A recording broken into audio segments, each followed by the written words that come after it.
Hello guys, welcome back to Biobaazi. Myself doctor Aishwarya.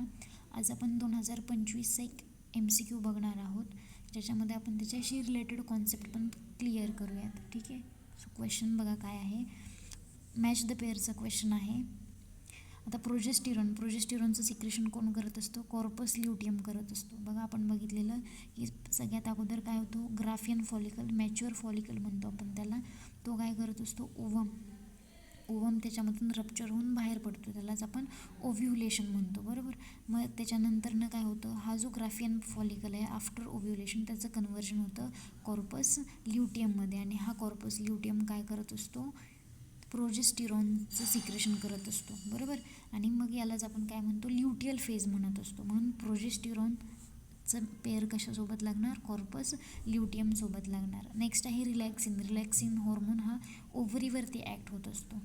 त्यानंतर आहे मेलॅनोसाइट stimulating hormone. मेलॅनोसाइट stimulating हॉर्मोनमध्ये तुमचा middle pituitary, पार्स इंटरमिडिया हे खूप महत्त्वाचं आहे. मिडल पिट्युटरीचा काय आहे, तो हॉर्मोन आहे. आपण 3 पार्ट्स बघितलेले पिट्युटरीचे. एक असतं अँटेरियर पिट्युटरी, दुसरं असतं मिडल पिट्युटरी, आणि तिसरं असतं पोस्टेरियर पिट्युटरी. बरोबर. अँटेरियर पिट्युटरी त्याला ॲडेनोहायपोफायसिस म्हणतो, मिडल पिट्युटरी पार्स इंटरमिडिया, आणि ह्याला पार्स नर्वोसा म्हणत असतो.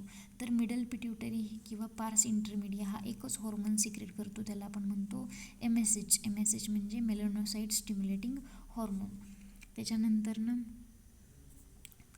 हे झालं प्रोजेस्टेरॉनची pair, corpus luteum, relaxin ovary, melanocyte stimulating hormone, pars intermedia, आणि कॅचेकोलामाइन्स कोण सिक्रेट करत असतं, ॲड्रेनल मेड्युला म्हणजे ही जी ग्लँड आहे ही तुमच्या किडनीच्या वरती असते. बरोबर. याचे 2 पार्ट्स असतात. एक असतो कॉर्टेक्स. बरोबर.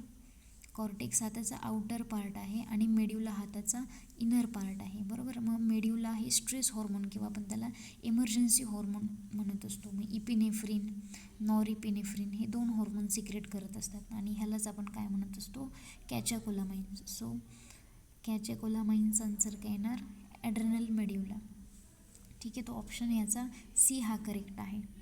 प्युअर NCERTतला क्वेश्चन आहे, नेहमी विचारला जातो याच्यावरून question.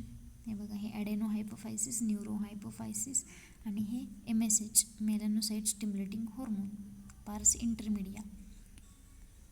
Strictly line to line question येतात नेहमीच NCERTमधून. काही एखाद दुसरा क्वेश्चनच असा असतो की जो डिफिकल्टी लेवल वाढवण्यासाठी केलेला असतो, जो कॉन्सेप्च्युअल असतो, कॉन्सेप्ट बेस असतो, किंवा डायरेक्ट NCERTनुसार नसतो. याच्यामध्ये बघा 2 हॉर्मोन आहे, ॲड्रेनॅलिन आणि नॉरॲड्रेनॅलिन, आणि यालाच आपण काय म्हणत असतो, कॅचेकोलामाइन्स. ठीक आहे. थँक्यू.